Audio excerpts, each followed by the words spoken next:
has really deeply affected the way that I look at life, memories, purpose. We are going to be talking about Clive Waring and his miraculous angel on earth, wife Deborah Waring. I remember watching 50 First Dates with Adam Sandler, and it was like a really great movie and one where you kind of chuckle through, smile through. But when you meet like the real person behind that, like, it's not a lighthearted story. And it's pretty emotional actually.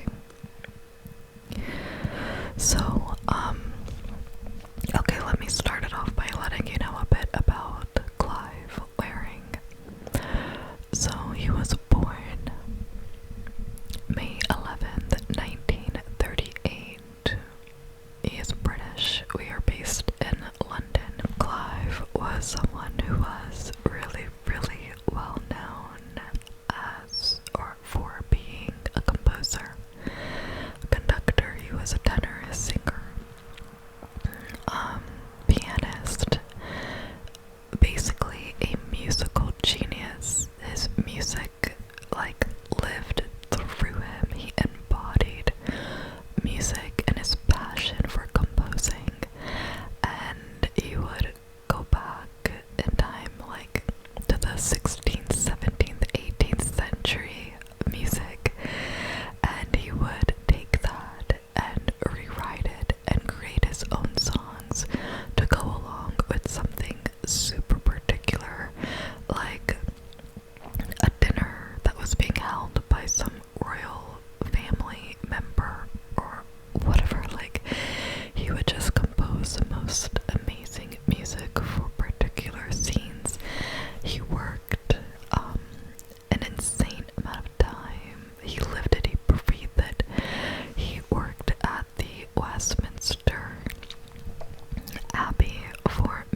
was at work one day, and after his work day, he began to feel a bit ill.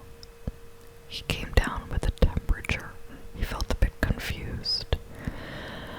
And, over the span of a few days, like 4 to 5 days, like a week, his temperature rose. He felt a bit disoriented. Deborah would check on him. He would sleep a lot. And his temperature got to be about 105. They notified the doctors, like, what's going on here? And the doctors couldn't quite figure out what this specific illness was. There was a flu that was going around England at the time, so they thought, okay, maybe this is just some kind of a symptom of the flu, it'll go away. He went home, and one day, Deborah's calling his name, he's not responding, and he actually ended up leaving the house and wandering, and somehow someone got him to a police station because he was totally lost, not knowing where he was or what was going on. And the police called Deborah, and Deborah was able to come and get him. And he recognized Deborah, but didn't really know why. Anyway, she took him home, and they got home, but he was like confused, like, okay, this is where I live, this is home.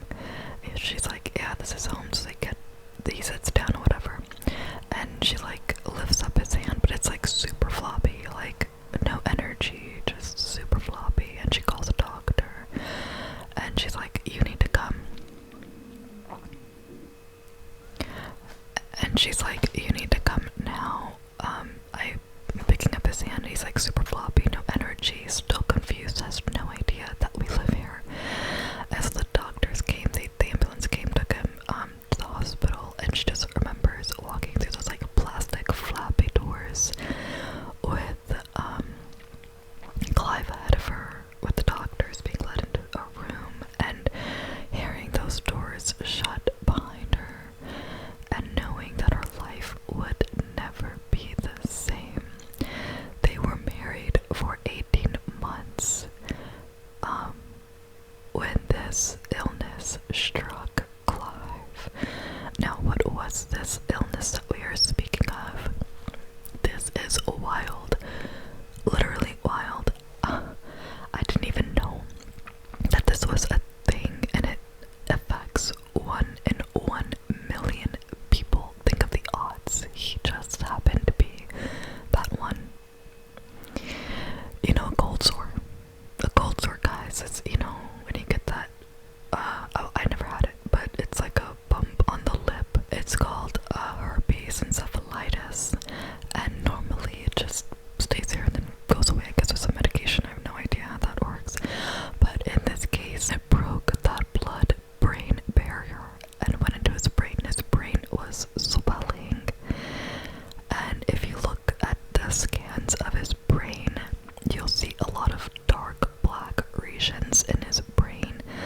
The neurons are dead, the connection gone. It's like it affected his memory so much because, for one, it attacked the hippocampus, which the hippocampus is where the short-term memory is transferred to long-term memory storage, which this is also connected to the amygdala, which, when there's a heightened emotion, it holds on basically to that memory. It stores that information.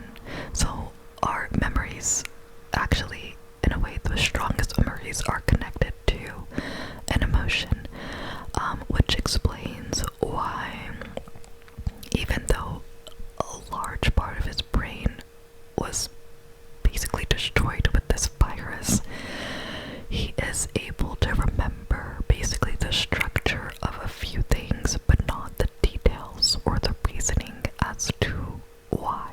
I'll give you an example. He doesn't remember anything in his life.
there's a piano in my room, I didn't know. And he starts to play it. You can see the music coming back to him, and he's just playing so beautifully like he did before he was affected by this illness. Which leads to the question, or to the idea, I guess, that we are not just our brains. I personally, don't believe that. But it speaks to the human spirit of certain things are just everlasting, you know? This, for Deborah, was devastating. It was devastating for everybody in his life. His kids would go years without seeing their father, not because they didn't want to, but because it was easier. The pain of it's described as he's dead, pretty much, but alive, which is hard to grapple with, and so painful for the kids who can still see like 3/4 of their dad's personality, but there's no present connection there. It's, wow, profound. Now with Deborah, you would think like, okay, how do you move forward from this? Where do you go? Like, one day your husband just goes to work, he's fine, and over the span of a week, everything's lost. It became impossible for them to live together because he would wake up and not know where he was or what's going on. You have to watch him at every moment, because if he leaves the house, there is no way to track him or to find him. He has no concept of home, of his house, of his address, of his city, like nothing.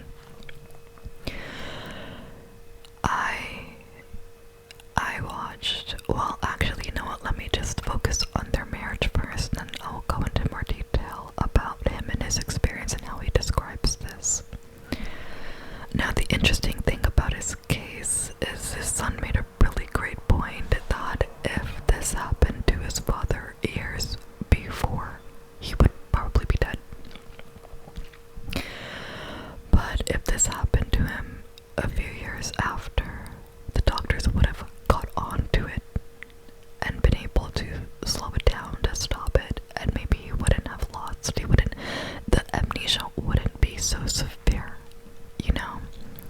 So he was unfortunate that he was in between this time of technology and information and medicine, that he was alive but not lucky enough to truly be alive, because to him, he's dead. It's so strange, and I'm about to get into the marriage, but to him, he literally describes it as, I am just waking up in this moment. I'm alive, but I don't remember tasting anything, touching. I don't remember tasting anything, touching anything. This is the first time I'm ever seeing a person. I've never seen a person in my life. I don't have any memory of anything. I didn't hear anything before. It's like I was dead, and I don't even know how I got into this room. How did I even get here? This is my first time being alive. And when he sees Deborah, it's like he knows he wasn't married, but he hasn't seen her in years. So he knows that he has an illness. He's aware of that, and that's probably even because it's told to him and repeated to him that, you had this illness, and he's like, I don't remember anything before my illness. Like I said, he just has the structures. So when he sees Deborah, he just gives her this huge big hug and so many kisses, and he's just like, Deborah, I love you, Deborah. And when she leaves, or when she tells him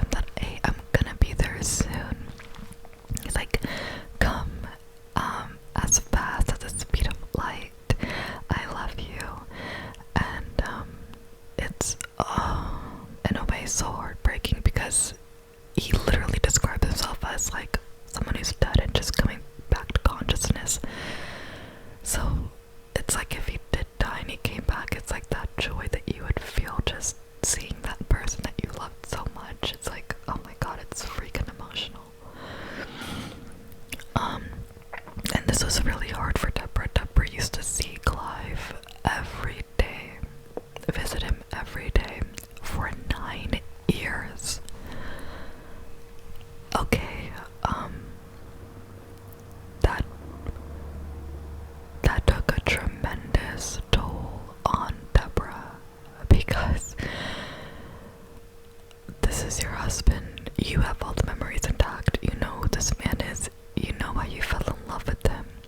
And just to see him constantly forgetting every 7 seconds, she literally described it as, for 9 years, I would have the same conversations with the same intonation, with the same facial expressions,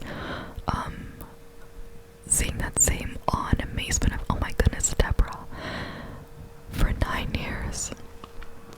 And at this time, Deborah is like in her mid-30s, and she's like, I want to have a family of my own, because they were only married for 18 months before this illness happened, and they didn't have kids together. And she's like, I want to experience companionship of coming home to someone and building those memories and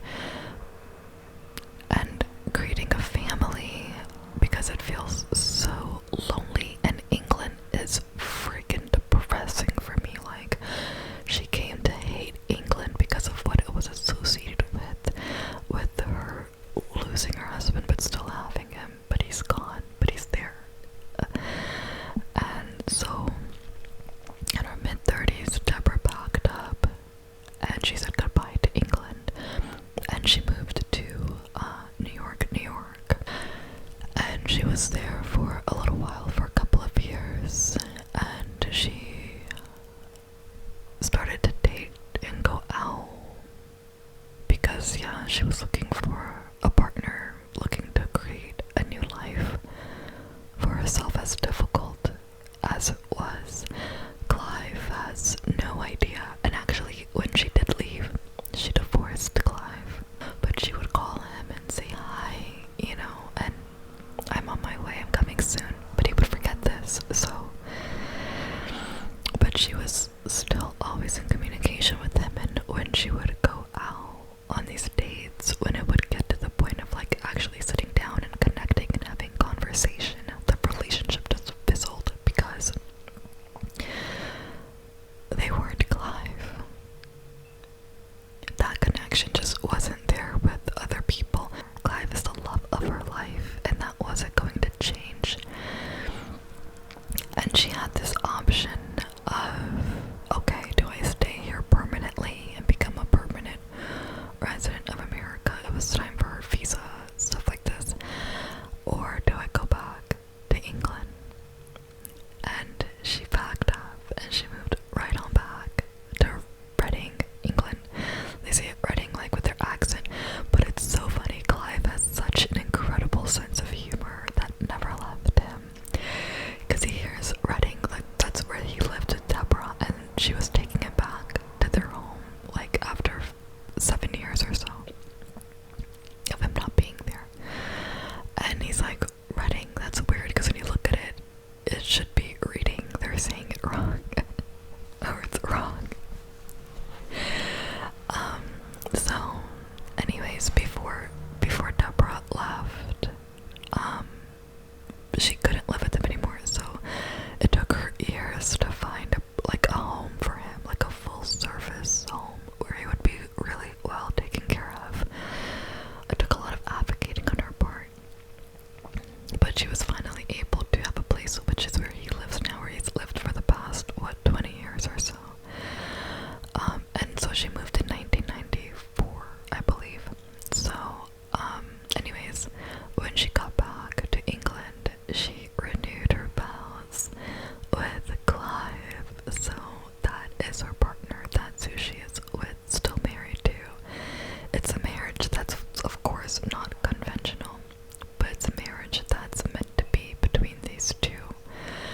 And there's something so interesting that I found about both of them, is that they both have this incredible energy about them. Like Clive, you could just seen a performer. It could be a violinist, a singer, somebody in the Olympics, I don't know, whatever. Someone doing something with such passion that you literally feel that radiating off of them. That's what Clive had. And with Deborah, every time I hear her speak and explain something, I'm like, I wish this woman would have been my teacher in high school. When I didn't pay attention to like anything really, I would have been hooked and like wanting to learn, because I'm just so intrigued, like just this incredible energy about them. So here we are. Clive is living in his residence and she's living at home. They're not that close together, but you know, she used to visit Clive every day, and now she visits him once a month. Let's talk about Clive for a bit, because we cannot imagine. And he actually got angry when his son was like, yeah, I can imagine. He's like, don't ever say that. You literally cannot imagine. Clive, in his own words, says that he is living hell on earth. He is trapped in a continuum, a never-ending loop of the few 7 seconds that he has, and then he doesn't even remember that he was alive for 20 years, maybe even more now. Well, yeah. Oh, yeah, maybe almost 30 years, I guess. He has kept a journal where every single day he would write down something in that journal. Just like, hey, I'm here. So it basically started out as, okay, it is 7:46 a.m. I'm awake. Like I just woke up. Actually, let me get this and read it to you. I do live. Look at the exclamation points. Oh man. It's kind of like that. It's like I have risen, kind of like a exclamation, like I have risen. Like this is life. I am living. He says, I wake up for the first time at 7:46 a.m. Then at 7:47, 1 minute later, he says, this illness has been like death till now. All senses work, and we see that he's underlined now, because it's like, no, not before, now I'm awake. No, now I'm even more awake. I'm fully awake. He says, I am awake. Am, like I am being. I am a being. I exist. And you see him underlining, and then he's writing sentences. So, he's moving. Okay, 8:31 a.m. and he'll write a time, like maybe it's like 8:21 or 8:11, and then he'll scratch it out. Like, no, who wrote that? Now this is the time, because he doesn't remember writing this. He knows that it's his handwriting, but he's never seen this notebook before. He didn't write that before, but now he's awake. I mean, gosh. Now I am really completely, and then like he'll cross out the really, because now he's completely, and he'll cross it out. He's like awake. First time. So you see how his mind is working, and he's just kind of always writing like, I am awake, I'm completely awake, I am really fully awake. And profoundly awake.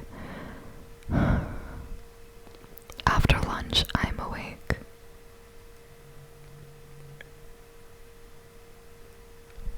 Oh wow.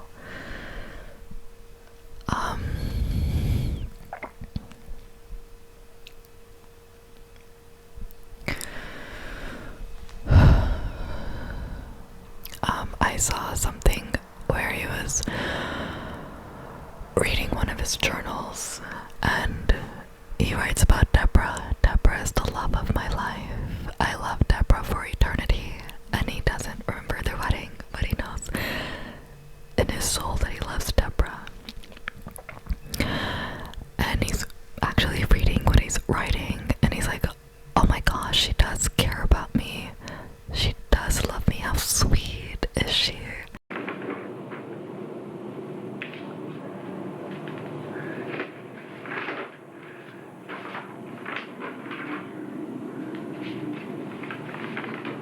She does care about me, Deborah. She's lovely.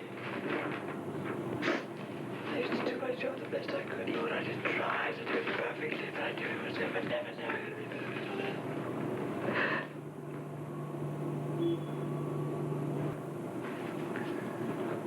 Try to be perfect as well. That's all I'm trying to do. Also, we see when he's writing in his notebook, oh my goodness, it must have been like the first 10 years. It's like, dang, the first 10 years he was tormented. There was actually a little while after this illness really took over him, Deborah says that he cried for like a month, like relentlessly a month, crying, traumatized, constantly reliving the fact that he's just awake and he doesn't know what happened before. And it's like, I'm dead, but I don't know, like, what's wrong with me? Why can't the doctors figure this out? It's this never-ending torture. And cried for a month straight, and we see in his journal entries how the letters are bold and more aggressive and angry sounding. It's because of the frustration of like I said, like, who wrote this? Like, now this is happening now. And we see Deborah talking to him like, hey, so this is your journal. He's like, I've never seen the journal before in my life. This is the first time I've ever seen this journal. I've never seen a human before. This is the first time that I'm like seeing light and hearing sounds, so this is not my journal. And she's like, well, is this your handwriting? And he's able to recognize his handwriting. He's like, that's my handwriting, but I don't know how that got there. I have no conscious memory of this. And she's like, well, then who wrote this? And he's like, I don't know. And you can see him getting visibly angry when you question him about his lack of consciousness and his illness in the present moment. And you're questioning him about, why don't you remember this? This is yours. He gets so angry, he snatched out the journal from her and threw it on the bed. The sister actually even said that she came to visit him one time because they don't visit him too often. It's just too hard. She came to visit him one time and she's like, do you remember me? I'm your sister. And he got so angry, he almost attacked her and grabbed her, and people had to intervene because he's like, you're not my sister. My sister is young, because in his memory, in the memory that he has, his sister was young and now she's too old to be who she claims to be. Like, you're an imposter, you're a liar. What are you doing here? Who are you?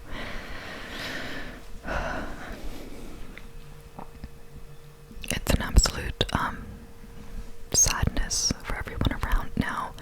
After about 10 years or so, we see Clive become more calm and more settled. And he says that this is like death. And so the reporter or the interviewer asks him, like, well, is that hard? And he's like, well, no, being dead is not hard. You're dead, you can't do anything, you can't think anything. You're just dead. It's not hard. Clive actually attended the University of Oxford, where he got his Bachelor's of Arts in Music, and he's looking through the photos, and he's like, I know this place, but I can't figure out why. I know it's connected to me in some way. And so Deborah and him go back to this college to visit it. They go there, and she's like, do you remember this place? And he's like, not really, but I know it.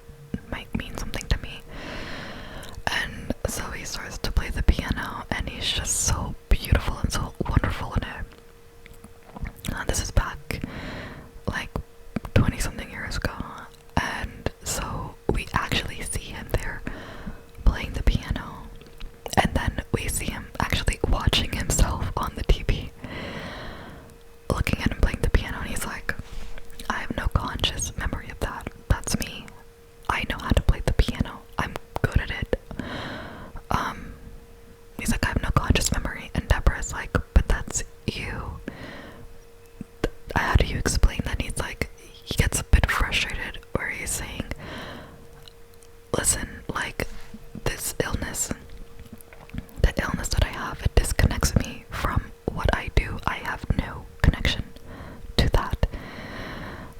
He can't explain it, but when he's looking at it, he forgets the conversation, and he's like, whoa. It's like, that's me, like, he's astounded. Or when he sees himself, conducting a choir, he's like, I can do that. It's just, it doesn't connect him in any way. He is the most severe case of amnesia, I believe, that has been recorded. You know what, it's interesting, it reminds me, I always have this memory that I keep safe with me, because my great-grandmother died in her late 90s. I believe she was about 96, 97 years old when she died, but she had Alzheimer's for many, many years before I knew myself. But she lived in Trinidad, which is where part of my family's from. And I didn't know my great-grandmother as she was in her conscious state. But I will never forget. I will never forget. Because it's amazing. It's amazing when you actually witness this. That it was a rainy, dark, stormy night. It was a rainy season. You have like 2 seasons. And the electricity, we just turned it all off. And as a family, it was my grandparents, it was me, the dog, it was my brother and my great-grandmother sitting around the table with a candle, and we just had the radio on, and this like beautiful swing music came on the radio, and my grandmother got up and she took my hand, and oh, she just started dancing so beautifully. Just, have you ever danced with someone who does salsa dancing? Like, they are so strong in their movements, and she just had such strength, and I didn't even have to question about what do I do next or where do I go. And like my grandparents, I was looking at my grandparents like, what is happening? And you know, they told me like she used to entertain people. I mean, she had a really big house. We lived in her house actually. Really beautiful big home for entertaining guests and having parties and things like this. And she loved dancing. It was still in her spirit, even though she forgot everything of who she was. Lost everything in this disease. That love was still in her body, in her bones, in her spirit. And I'll never forget that. And it's what I think of when I think of Clive. And how there's certain aspects of his personality that are still there. He will meet someone that he knows that I should know you. And he'll, like, in a way, act of, oh, nice to see you again. Even though he has no idea who you are or what memory he has with you. But he knows there's something there. And that's not part of his mind. That's, like, still working really, really hard to connect those dots. Like, nothing will get past him. This, story really changed my perspective on how I view life in a way. I think it would change anybody's if you watch a documentary. It makes me, like, people like say you should just be grateful, like find moments of gratitude.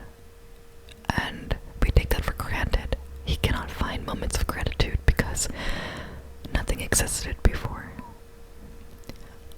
The fact that we can find memories, or even the fact that we have memories, is something to be grateful for. Our conscious mind, the fact that like you have a desire to like maybe watch something else after this, or what your plans are tomorrow, or having the memory of, you know, an enjoyable time is a gift. Even having a memory of a bad time, of heartbreak,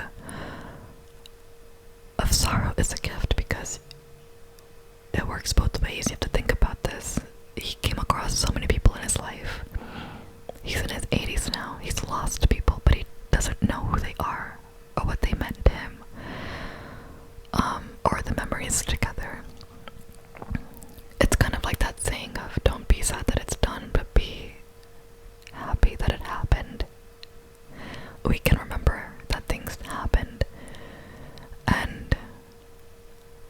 like even the most heartbreaking memories that I have, it's a part of my character. It shapes me and what I appreciate today and what I desire in the future.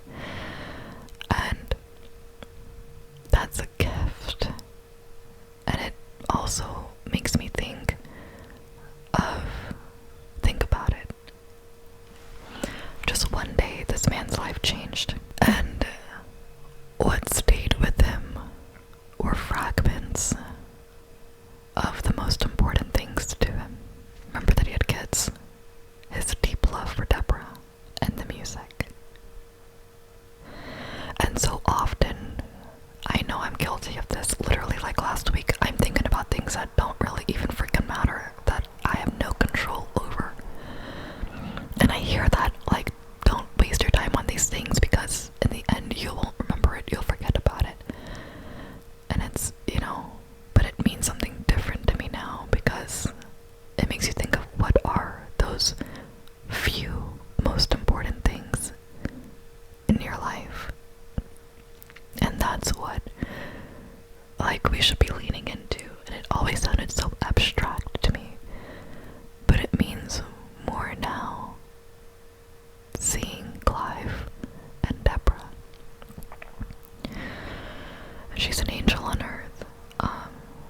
For him, I think about it like if you've ever experienced rock bottom in your life, or feeling lost in any way. At least you know what that feels like. At least you know where you have been. And there's opportunity to seek, pray your way out of it because you know where you're trying to go, or at least not be there anymore. Whereas if you only have a 7-second memory, you have almost no hand up. And actually, this is how Clive described it. Before this illness, Clive was someone who was like, you would say, like a workaholic. Almost, people would tell him, slow down because you're eating, you're breathing, you're sleeping, music. And he's like, I cannot slow down. When I heard that, I almost thought like, wow, he had no idea what was going to happen to him. Nobody did. But that thirst to just do as much as possible in this time before he can't anymore, it really gives a new perspective on purpose and meaning, and really finding that thing that you just love so much that will just always stay with you, if that makes any sense. Deborah herself